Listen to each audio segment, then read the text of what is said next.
नमस्कार दोस्तों, kids time में आपका स्वागत है। बच्चों के लिए हमारा खास कार्यक्रम है। हमारे सभी नन्हे दोस्तों को नए साल की ढेरों शुभकामनाएं। नए साल में हम सब कुछ न कुछ रेजोल्यूशन ज़रूर बनाते हैं, लेकिन 2020 जिस तरह हमारे लिए हर साल से अलग था, ठीक उसी तरह 2021 में यानी इस साल में हमारे संकल्प या रेजोल्यूशन भी कुछ अलग होने चाहिए और इसमें अध्यापकों, अभिभावकों की भी बड़ी भूमिका होगी। तो आप लोग हमें कॉल करें इस नंबर पर 011-233-8703 पर। एक बार फिर मैं नंबर बोल देती हूँ, 011-233-8703 पर हमें कॉल करें और बताएं अपने रेजोल्यूशन और पूछें अपने कुछ ऐसे सवाल। हमारे साथ दो मेहमान जुड़ रहे हैं, जिसमें हमारे साथ जुड़ रही हैं जीडी गोयनका की प्रिंसिपल नेहा शर्मा जी। आपका बहुत बहुत स्वागत है नेहा शर्मा जी। और हमारे साथ डॉक्टर जितेंद्र नागपाल जुड़ रहे हैं, मनोवैज्ञानिक। डॉक्टर नागपाल, आपका भी बहुत बहुत स्वागत है हमारे शो में। और इस शो को शुरू करने से पहले आइए एक नज़र इस पे भी डालते हैं कि बच्चे किस तरह से इस नए साल के रेजोल्यूशन प्लान्स के बारे में सोच रहे हैं, क्या कहना है उनका।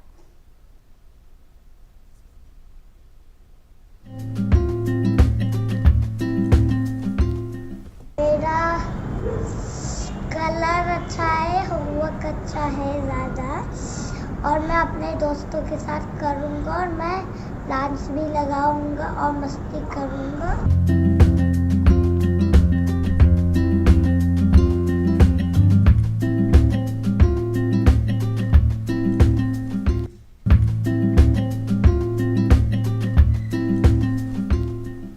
मैं नए साल में रोज़ जल्दी उठ के पार्क जाऊंगी और जॉगिंग करूंगी, एक्सरसाइज भी, और रोज हेल्दी फूड खाऊंगी।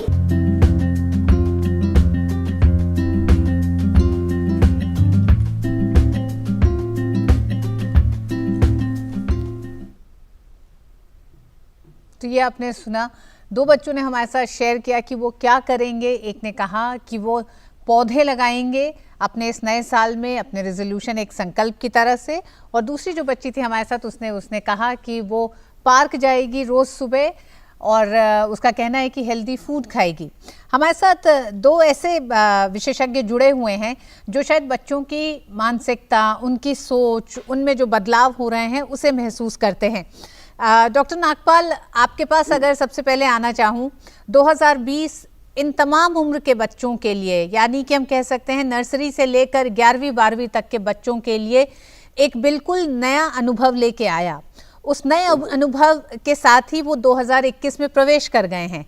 नए साल का उत्साह शायद जो हमेशा से होता था वैसा नहीं था, लेकिन उम्मीद बहुत ज़्यादा है। वैक्सीन कोरोना वायरस का आने वाला है, इसलिए वो जो एक पाबंदियां लगती थी और जो आज जीवन का हिस्सा है वो कम होंगी, लेकिन फिर भी बच्चों के दिमाग पर किस तरह का असर और उनके साथ आज की तारीख में अभिभावकों का क्या व्यवहार, क्या सहयोग की जरूरत है इन बच्चों के साथ। बहुत आपने बिल्कुल ठीक कहा। और ये तो एक पूरे देश के लिए एक बहुत बड़ा अनुभव है, क्योंकि हमारे देश में जो बच्चों की आबादी है, जैसे आप समझिए कि किशोर अवस्था के बच्चे जो हैं, जो हमारे मिडिल स्कूल और हाई स्कूल में बच्चे पढ़ते हैं, करीब 25% तो आबादी केवल एडोलेसेंट्स की है, तो छोटे बच्चे भी बहुत ज्यादा हैं। तो ये जो परिवर्तन रहा है, इसके साथ शारीरिक, मानसिक और सामाजिक गतिविधियों से जूझना, एक कोरोना का टाइम जो 2020 में निकला है, ये परिवर्तन बच्चों के लिए बहुत ही ज्यादा संकट का रहा है, बहुत ही संकोच का भी रहा है। ऑनलाइन एजुकेशन पे भी बच्चों ने बहुत कोऑपरेट किया है। हम तो कहेंगे कि बच्चों को हम सलूट करते हैं हमारे देश के, क्योंकि इन्होंने टीचर्स के साथ जो एक सहयोग दिया है, एक माँ बाप के साथ विनम्रता और संवेदना दी है बच्चों ने, इस बात का तो मुझे लगता है हमें दाद देनी पड़ेगी। और अब ये साल जब गुजर गया है और 2021 आ गया है, एक नई तमन्ना, नई मनोकामना, नई अभिलाषा लेके आया है। और बड़ा अच्छा लगा मुझे सुन के कि हमारा शारीरिक स्वास्थ्य जो है, हमारी फिटनेस जो है, और थोड़ा बहुत जो सेफ्टी के साथ, अपने सोशल डिस्टेंसिंग के साथ हम थोड़ा खेल के मैदान में जाना शुरू करें और थोड़ा चिल्ड्रन पार्क में जाएं अपने माँ बाप के सुपरविजन के साथ। मुझे लगता है कि ये बहुत एक उल्लास का और एक प्रोत्साहन का समय अब आने वाला है। हम पढ़ाई लिखाई के साथ अपनी फिटनेस, अपना एंटरटेनमेंट, मनोरंजन केवल सोशल मीडिया पे नहीं, हम हटकर अपने इंडोर गेम्स हैं, आउटडोर गेम्स हैं, परिवार के साथ बातचीत है, हम ये रेजोल्यूशन लें कि हमने जो प्रयास किए हैं 2020 में एक दूसरे के करीब आने के, एक पारिवारिक जिंदगी को एक नया रूप रंग देने के लिए हम उसको और आगे बढ़ाएं और मजबूत करेंगे। जी डॉक्टर नागपाल, अपनी बात को आप जारी रखिएगा, लेकिन उससे पहले कॉलर हमारे साथ जुड़ गई हैं, कविता हैं, दिल्ली से हैं। जी कविता, कहिए। हाँ नमस्कार जी, और नए साल को सबको, अपने पैनलिस्ट को और आपको बहुत बहुत मुबारकबाद। मैं डॉक्टर साहब से पूछना चाहती हूँ कि इतने ड्यूरेशन के बाद अगर बच्चा दोबारा स्कूल जाता है तो उनके जो साइकोलॉजिकल व्यूज है या साइकोलॉजिकल चेंजेस जो है उनमें, तो उसको हम कैसे फेस करें। इवन प्रिंसिपल मैम भी बैठी है, उनको भी बहुत मुश्किल होगी कि बच्चों को एक साल के स्पैन के बाद स्कूल जाने के बाद फ्रेंड्स के देखने का दरिया या उनको टच करना या उनका शेयर करना, क्या वो बहुत सारे चेंजेस होंगे, उस चेंजेस को हम कैसे फेस करें मैम। बिल्कुल बिल्कुल, शुक्रिया कविता जी। डॉक्टर नेहा, माफ करिएगा, नेहा मैम आपके पास सबसे पहले आना चाहेंगे। नेहा मैम, किस तरह से आप लोग डील कर रहे हैं ये बच्चे 2021 में, और खासकर 10वीं और 12वीं के बच्चे तो अपने प्रैक्टिकल्स के लिए मार्च में पहुंचेंगे, अभी अन्य क्लासेस के लिए तो बच्चे अभी नहीं पहुंच रहे हैं, लेकिन जब 10वीं और 12वीं के बच्चे पहुंचेंगे तो किस तरह से आप लोग तैयार हैं।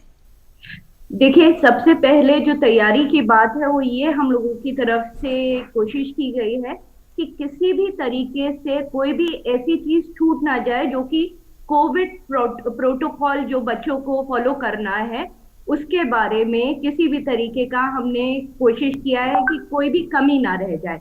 जैसे उनको जगह जगह पर ये सूचित करते हुए पोस्टर लगाना या स्टिकर लगाना कि 2 गज की दूरी आप बना के रखिए, मास्क पहन के रखिए, अपने दोस्तों से मिलिए जुलिए, पर थोड़ा सा दूरी रखे, थोड़ा सा एक आपके बीच में एक फासला रहना चाहिए। तो ये सारी चीजों की हम लोगों ने, क्योंकि सरकार ने पहले ही हम लोगों को बोल दिया था कि आप बच्चों को स्कूल में बुलाकर उनकी तैयारी करवाने का, 9वीं से लेकर 12वीं के बच्चों को हम बुला के करवा सकते हैं, तो इस सब के मद्देनजर ये तैयारियां की गई थी और इसी के चलते कुछ बच्चे आए भी थे स्कूल में। और सबसे अच्छी बात ये है कि आज का बच्चा बहुत जिम्मेदार है। तो उन्होंने अपने से ही इस चीज को ध्यान में रखा कि वो दोस्तों से मिले जुले, उन्हें खुशी हुई बहुत अरसे बाद उनसे आमने सामने बातचीत करके मिलकर। पर हाँ, उन्होंने इस चीज का खास ध्यान रखा कि जो भी कोई उनसे हम लोगों ने एहतियात बरतने के लिए कहा वो उन्होंने सारी के सारी बरती। उन्होंने उस डिस्टेंस को भी, मतलब हम समझ सकते हैं कि उनके मन में कितना कुछ चल रहा होगा कि जाकर अपने दोस्तों के एकदम से गले मिल जाएं, पर ऐसा नहीं किया उन्होंने उस दूरी को मेंटेन रखा, उस फासले को बनाए रखा। जहां जहां जरूरत, जब भी उन्होंने कोई भी सरफेस टच किया, सैनिटाइजर को यूज किया या फिर हाथ धोने के लिए भी उन्होंने कभी भी कोई ढिलाई नहीं बरती। तो मैं कहूंगी कि बच्चों ने भी इस चीज का पूरा ध्यान रखा और स्कूल भी इस तरह से पूरी तैयारी कर रहे हैं ताकि देखिए, कुछ भी कहिए, हमारे बच्चे बहुत खास हैं, हम किसी भी तरीके का कोई खतरा उनको लेकर नहीं मोल ले सकते। डॉक्टर नागपाल, बच्चों की साइकोलॉजी पर किस तरह का असर आप देखते हैं और उसमें स्कूल की क्या भूमिका होनी चाहिए, क्योंकि 1 साल हो गया ये बच्चे स्कूल नहीं गए हैं।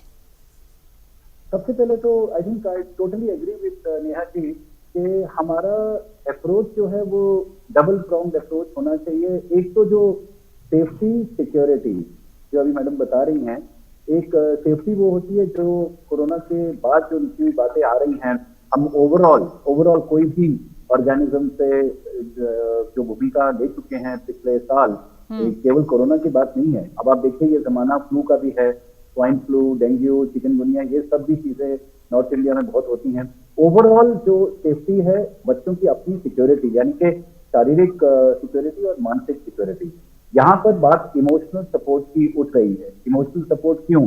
क्योंकि प्रारंभिक बालावस्था में छोटे बच्चे जो होते हैं उनके इमोशनल रिएक्शंस अलग होंगे जब वो वापस स्कूल आना शुरू करेंगे, और जो बड़े बच्चे हैं उनके अलग होंगे, क्योंकि उनकी दोस्ती यारी और एक पीयर से मिलना एक अलग उल्लास और एक प्रोत्साहन होता है। हम अपने गैंग को मिस कर रहे हैं, ये बच्चे बता रहे हैं।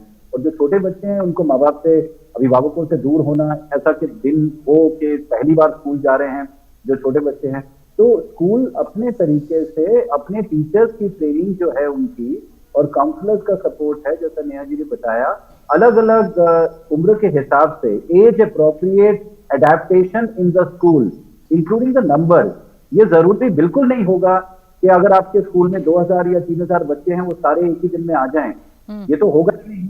अब वो सेक्शन वाइज हो या एक ग्रुप वाइज हो, जैसे प्राइमरी के बच्चे बाद में आएंगे, सीनियर बच्चे जिनकी पढ़ाइयाँ थोड़ी सी और पीछे हो गई हैं और बोर्ड एग्जाम गोइंग बच्चे हैं, थोड़ा उनकी जो ट्रेनिंग है प्रैक्टिकल्स हैं, तो ये जिसको कहते हैं ग्रेशन आउट किया जा रहा है। ऐसा नहीं है कि तमाम पॉपुलेशन स्कूल की एक साथ आ जाएगी। तो रिमेंबर दैट पेरेंट्स के लिए ये अभी जो सवाल भी पूछा था, बच्चों की safety, security and emotional support, 3 गतिविधियों पे स्कूल को तैयार होना होगा।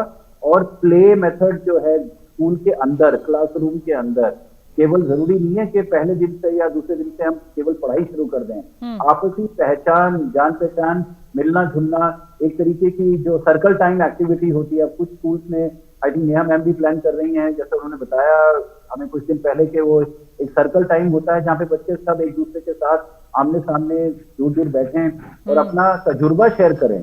जो किशोर अवस्था के बच्चे हैं वो अपने एक्सपीरियंसेस शेयर करें, जिसको कहते हैं कि भाई जो 6 महीने 8 महीने जो स्कूल में टाइम बीता है, क्या हम सब मिलके अपने ग्रैंड पेरेंट्स के साथ या पेरेंट्स के साथ या टीचर्स के साथ जो ऑनलाइन टीचिंग रही है उसके अच्छे तजुर्बे क्या रहे, कुछ मुश्किलें क्या रही, कुछ प्रॉब्लम्स और चैलेंजेस क्या रहे। एक वेंटिलेशन का मौका है, एक इमोशनल और एक इंटेलेक्चुअल वेंटिलेशन का मौका दिया जाए स्कूलों में, ताकि बच्चा अपनी सहमति जो है, अपना एडेप्टेशन जो है, एक्लिमेटाइजेशन जो है, वो स्कूल के साथ एक सरल रूप से, सामान्य रूप से कर सके। ये बातें उठेंगी और अलग अलग स्कूल अपने अपने मेथड अपना रहे हैं। और प्रोटोकॉल तो खैर गवर्नमेंट की बहुत जरूरी है फॉलो करना, बिकॉज कहीं पर अगर मेडिकल इश्यूज होते हैं तो वो फिर स्कूल के लिए बड़ा मुश्किल हो जाएगा। नेहा जी, इस 1 साल में बच्चों की व्यवहारिकता में, उनके सोचने समझने में, उनके तौर तरीकों में, रिश्तों को समझने में एक बड़ा परिवर्तन आया। ऐसे में जब बच्चे नए साल को लेकर एक बड़ा उत्साह होता है कि हम कोई एक संकल्प लें, एक रेजोल्यूशन लें जिसे हम पूरा करेंगे और पूरी कोशिश करेंगे, भले ही वो कोशिश हो सकता है 3 महीने तक चलती है, फिर वो मतलब एक तरह से ढह जाती है या मिल जाती है और चीज़ों में, लेकिन एक प्रण जरूर ये बच्चे लेते हैं। तो आज की तारीख में स्कूल की तरफ से भी आपको क्या लगता है बच्चों में किन नए रेजोल्यूशंस के लिए प्रेरित करने की ज़रूरत है? देखिए, सबसे ज़रूरी इस वक्त ये है कि कोरोना के समय में बच्चे बहुत ज़्यादा इंटरनेट, सोशल मीडिया इस पर निर्भर हो गए हैं। अभी समय है कि वो दोबारा से इस चीज़ का प्रण लें। जैसे जैसे चीज़ें नॉर्मल होती जा रही हैं, जैसे जैसे हम अपने पुराने रूटीन को वापस शुरू करते जा रहे हैं, तो इस वक्त ये जरूरी है कि वो इस चीज का प्रण लें कि अननेसेसरी जो यूज वो इंटरनेट का या सोशल मीडिया का करते रहे हैं, ब्राउजिंग बिना बात के कि पढ़ने बैठे और साथ में 4 वेबसाइट और देख डाली या 2 पोस्ट इंस्टाग्राम पे या एक का अपडेट फेसबुक पे कर दिया, तो वो थोड़ा सा उन्हें कम करने का एक रेजोल्यूशन लेना चाहिए। साथ में ये समय ऐसा रहा है जहां पर एक चीज जो हमने बहुत प्यारी देखी है कि इंसान ने इंसान की बहुत मन से मदद की है, तो बच्चों को भी इस चीज से प्रेरणा लेनी चाहिए। एक रेजोल्यूशन ये भी लेना चाहिए कि हर कोई किसी ना किसी का साथी, किसी ना किसी का सहारा जरूर बने, क्योंकि ये समय ऐसा है जहां पर एक दूसरे की मदद करके ही हम इस कठिन समय से अच्छी तरह से बाहर निकल सकते हैं। साथ में हमने ये समय ऐसा बिताया है जहां पर हम परिवार के, अपने जो घर के लोग थे, अपने भाई बहन, सबके बहुत करीब आए हैं। तो ये ना हो कि जब हम वापस रूटीन में जाएं तो हम फिर से ये जो एक बॉन्ड, जो स्ट्रॉन्ग बॉन्ड शुरू हुआ है, इसको कहीं वो वापस हम खो बैठे। तो ये हमारे को एक और रेजोल्यूशन मेरे को लगता है जरूर लेना चाहिए कि जो एक फैमिली टाइम है, जो एक टुगेदरनेस टाइम है, उसको हमेशा हमेशा दिन में कुछ समय ऐसा जरूर निकाला जाए कि वो समय जरूर से बच्चे अपना परिवार के साथ बिताएं और परिवार के सारे लोग जो एक क्वालिटी टाइम देने की बात होती है वो आपस में एक दूसरे को दें। नेहा जी, हम आपसे ये भी जानेंगे कि बच्चे पढ़ाई से इतर क्या चीजें करें जिसमें उनकी क्रिएटिविटी सामने आए, उसके लिए अभिभावकों की क्या जिम्मेदारी है, वो क्या करें। लेकिन उससे पहले डॉक्टर नागपाल, हमने देखा कि मेंटल हेल्थ से जुड़े कई ऐसे पहलू होते हैं जिनसे बच्चे गुजरते हैं। कभी इमोशनल स्ट्रेस हो जाता है, कभी पढ़ाई का स्ट्रेस है, बहुत सी ऐसी चीजें हैं जिसमें ऑब्सेसिव कंपल्सिव डिसऑर्डर है, इसके अलावा डिप्रेशन है। तो जब वो बच्चे उन दौर से गुजर रहे होते हैं, अब जब नया साल है, उनकी नई परीक्षाएं होंगी, भविष्य सामने है, ऐसे में आप क्या सुझाएंगे कि उन बच्चों को किस तरह की नई क्रिएटिविटी के साथ, नई सोच के साथ कुछ नया करने की प्रेरणा कैसे दी जाए? आपने बिल्कुल ठीक कहा। देखिए, ये तो हम सब जानते हैं, बचपन और बच्चे दोनों चीजों को जोड़ना जरूरी है, और हम सब में बचपन छुपा हुआ है, लेकिन कई बार हम उसको बहुत पीछे छोड़ देते हैं। बच्चों के बचपन को साथ लेके चलना होगा, उसके नटखटपने को, उसकी मासूमियत को, उसकी नादानी को, क्योंकि बच्चे जब वापस स्कूल जाएंगे, ये बात बिल्कुल सही है कि वो घर से विदा नहीं होंगे, वो घर में जो स्कूल बना चुके हैं, घर का जो एक उनका विद्यालय बन चुका है, वो बहुत ही सुंदर विद्यालय बना है, जिसमें मम्मी पापा भी टीचर हैं और कई बार दादा दादी नाना नानी भी टीचर बन के रहे हैं। और जैसा अभी हम सुन रहे हैं कि यही उदाहरण मानसिकता को और ज्यादा सरल बनाने के लिए स्कूल को भी फॉलो करना चाहिए, क्योंकि school as a family and family as a school का नया रूप रंग कोरोना के टाइम में हमें सिखा दिया है। क्योंकि ये फैमिली स्कूल की पार्टनरशिप, यानी कि स्कूल की दीवारें अब घर तक पहुंच गई हैं, ये बहुत बड़ा हमें सीखने को मिला है। और न्यू एजुकेशन पॉलिसी भी यही मांगती है कि फैमिली स्कूल की पार्टनरशिप और कम्युनिटी पार्टनरशिप बढ़ाई जाए।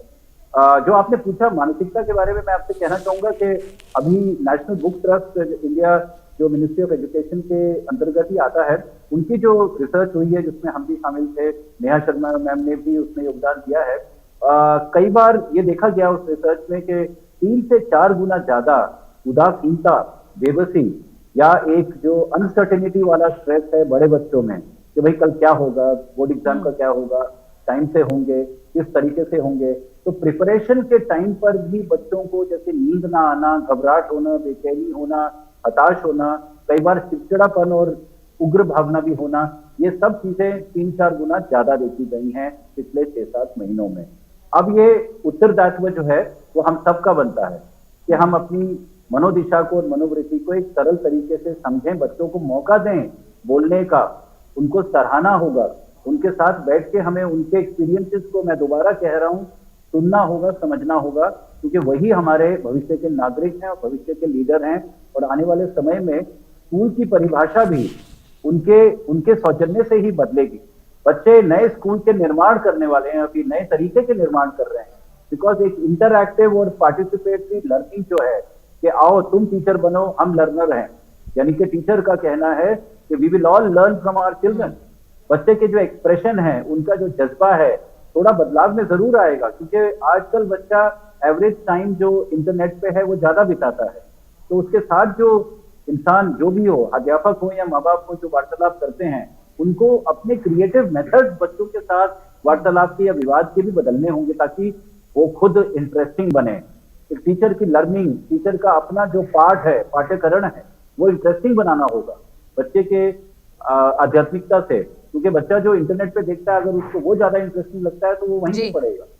तो we have to all create a newer world. जो हो रहा है, हमारी नई एजुकेशन पॉलिसी में बहुत अच्छे सुझाव दिए गए हैं कि लर्निंग को और क्लासरूम के टीचिंग को और ज्यादा इंटरेस्टिंग और फन लविंग कैसा किया जाए, जॉयफुल लर्निंग कैसे बनाई जाए, बच्चों को पार्टिसिपेट कैसा किया जाए।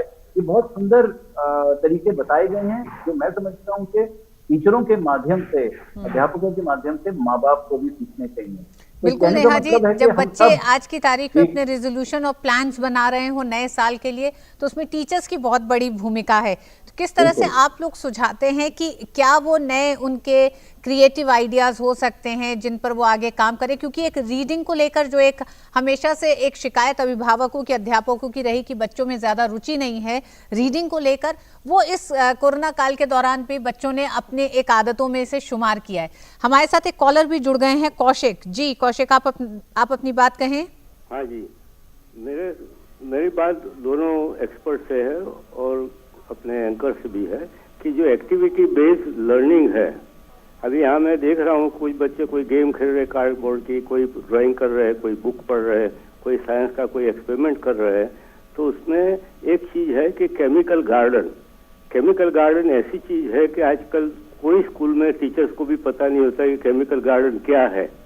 बाग में तो हम जाते हैं, लेकिन ये केमिकल का गार्डन हम घर में भी बना सकते हैं। इसके लिए चाहिए लिक्विड ग्लास, खाली 30%, वो बिल्कुल हार्मलेस है।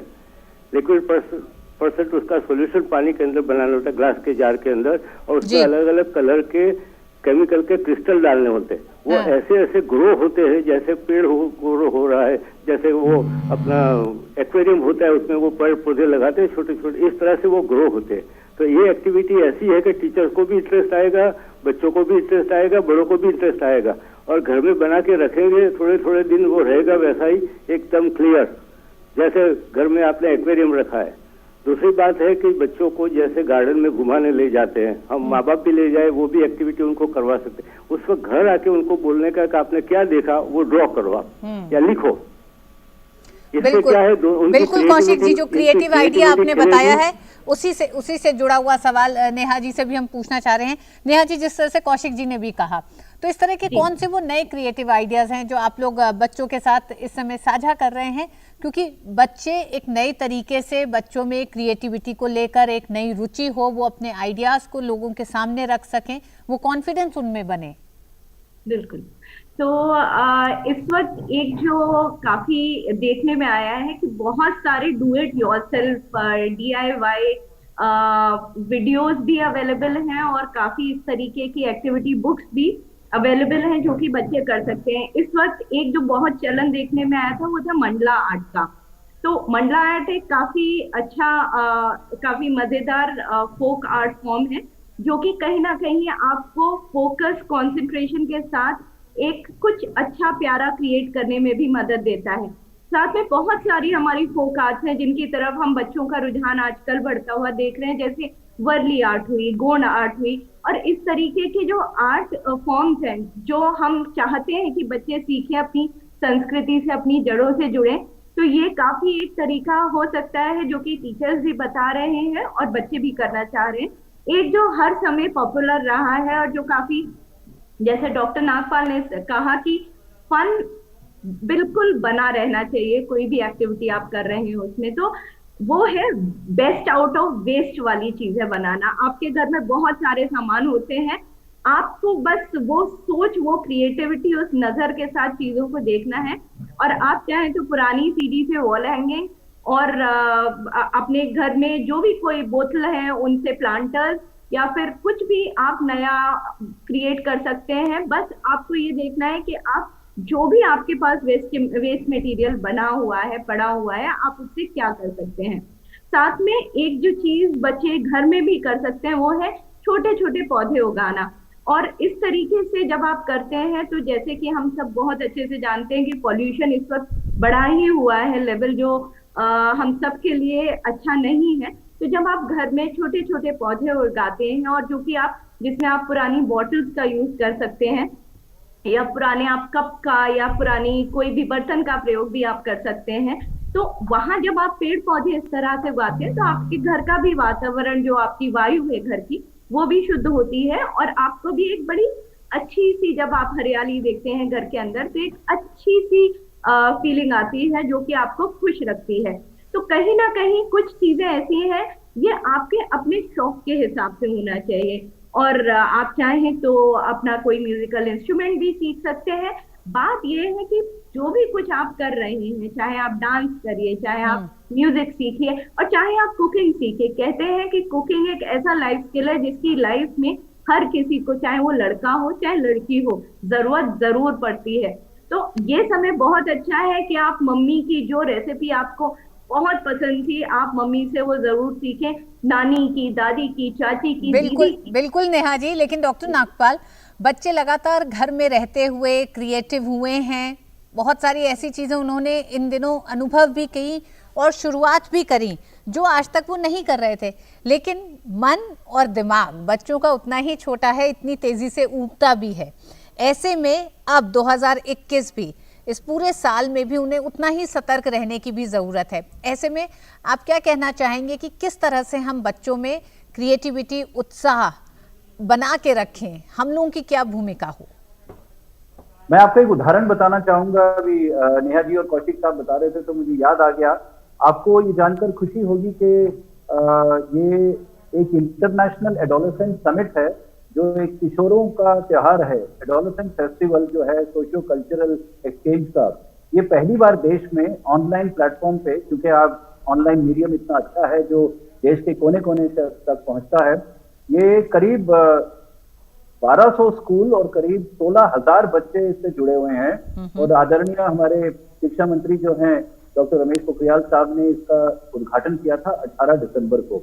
मैं आपको बता दूं कि उसमें एक इवेंट है इंडियन क्लासिकल डांस, तो करीब 400 एंट्रीज आई हैं अभी तक, जिसमें बच्चों ने घर में स्टूडियो बनाकर, और बड़े वो असामीज डांस है या भीगू डांस है, अपना ओडिसी का है, भरतनाट्यम है, कुचिपुड़ी है, कथाकली है, तमाम बच्चों ने घर में क्रिएटिव इंस्टिंक्ट अपना बनाकर रिकॉर्ड करके हमें भेजा है।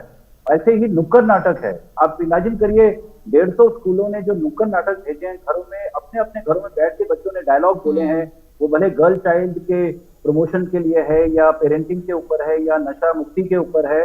कितने अच्छे बच्चों ने नुक्कड़ नाटक भेजे हैं। शॉर्ट फिल्म्स बनाई हैं मेंटल हेल्थ के ऊपर, कि मानसिकता को समझने के लिए संसार को, समाज को क्या करना चाहिए, कलंक कैसे हटाना चाहिए। ये ऐसे हमारे पास करीब 400 शॉर्ट फिल्म आ गई हैं। और भी इवेंट्स ऐसे हो रहे हैं जो अभी 12 जनवरी तक चलेंगे। नेशनल यूथ डे पर इसका अंत होगा। तो अगर बच्चों की तरफ से उनके क्रिएटिव इंस्टिंक्ट, उनके हेड, हार्ट और हैंड के साथ, दिमाग, दिल और हाथों के साथ इतनी क्रिएटिविटी, इतना इनोवेशन उनके पास है, तो हम देश के कोने कोने तक इसको इस्तेमाल क्यों नहीं करते हैं उनके शिक्षा प्रणाली में।